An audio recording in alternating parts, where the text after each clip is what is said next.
ഇൻസ്റ്റയിലും യൂട്യൂബിലൊക്കെ ഒരേപോലെ നമ്മുടെ വൈറലായിക്കൊണ്ടിരിക്കുന്ന ഈ മോഹൻലാൽ സ്പെഷ്യൽ ഡെസേർട്ടും നമുക്ക് ഉണ്ടാക്കി വയ്ക്കാമല്ലോ.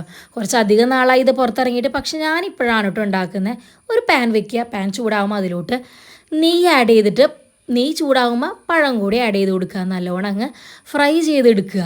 പഴത്തിൻ്റെ നിറം ഒന്ന് മാറി വരുമ്പോൾ നമുക്ക് അതിലോട്ട് ശർക്കരയുടെ പാനിയില്ലേ, ശർക്കര പാനി ഇല്ലെങ്കിൽ ശർക്കര പൊടിച്ചത് ആഡ് ചെയ്ത് കൊടുക്കുക. ഞാനിപ്പോൾ ശർക്കര പാനി ആക്കിയിട്ടാണ് കേട്ടോ ആഡ് ചെയ്യുന്നത്. പിന്നെ പഴത്തിലോട്ട് ഈ ശർക്കരപ്പാനി നല്ലോണം പിടിക്കുന്ന രീതിയിൽ തിളപ്പിച്ച് കൊടുക്കുക. ഇതിലോട്ട് ഒരു 3 ടേബിൾ സ്പൂൺ തേങ്ങ ചിരകിയതും കൂടെ ആഡ് ചെയ്യും. ഞാനിപ്പോൾ ഇവിടെ 4 പഴമാണ് ഇതേപോലെ അരിഞ്ഞെടുത്തിട്ടുള്ളത്. അതിലോട്ട് 3-4 ടേബിൾ സ്പൂൺ നമ്മുടെ ചിരകിയ തേങ്ങയും കൂടെ ആഡ് ചെയ്യുക. ശേഷം 1 മിനിറ്റ് അങ്ങനെ കിടന്നോട്ടെ, എല്ലാത്തിലേക്കും ആ ശർക്കരയുടെ നീരങ്ങ് പിടിച്ചോട്ടെ. ഇതാണ് കേട്ടോ അതിൻ്റെ കറക്റ്റ് പാകം. ശേഷം ഇത് ഒരു പ്ലേറ്റിലോട്ട് മാറ്റുക. നല്ല ചൂട് പഴത്തിൻ്റെ മേലെ കൂടെ നല്ല തണുത്ത ഐസ്ക്രീം അങ്ങോട്ട് ടോപ്പിംഗ് ആയിട്ട് കൊടുക്കുക. ആ പഴത്തിൻ്റെ ചൂടുകൊണ്ട് ആ ഐസ്ക്രീം അങ്ങോട്ട് മെൽറ്റായി കിട്ടും കേട്ടോ. ഇതെന്തായാലും നിങ്ങൾ ട്രൈ ചെയ്ത് നോക്കണം എന്നാണ് കേട്ടോ ഞാൻ പറയുന്നത്. അടിപൊളി ടേസ്റ്റാണ്. ഞാനായിരിക്കും ഏറ്റവും ലാസ്റ്റ് ഈ ഡെസേർട്ട് ട്രൈ ചെയ്യുന്ന ആളെന്ന് എനിക്ക് തോന്നുന്നു.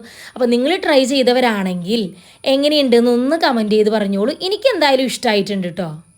വേറെ ഏത് ഐസ്ക്രീം ഇട്ടാലും ഇതിൻ്റെ കൂടെ കോമ്പിനേഷൻ ഉണ്ടോ എന്ന് എനിക്കറിയില്ല. വാനില ഐസ്ക്രീം ഇതിൻ്റെ കൂടെ എന്തായാലും പൊളിയാണ് കേട്ടോ.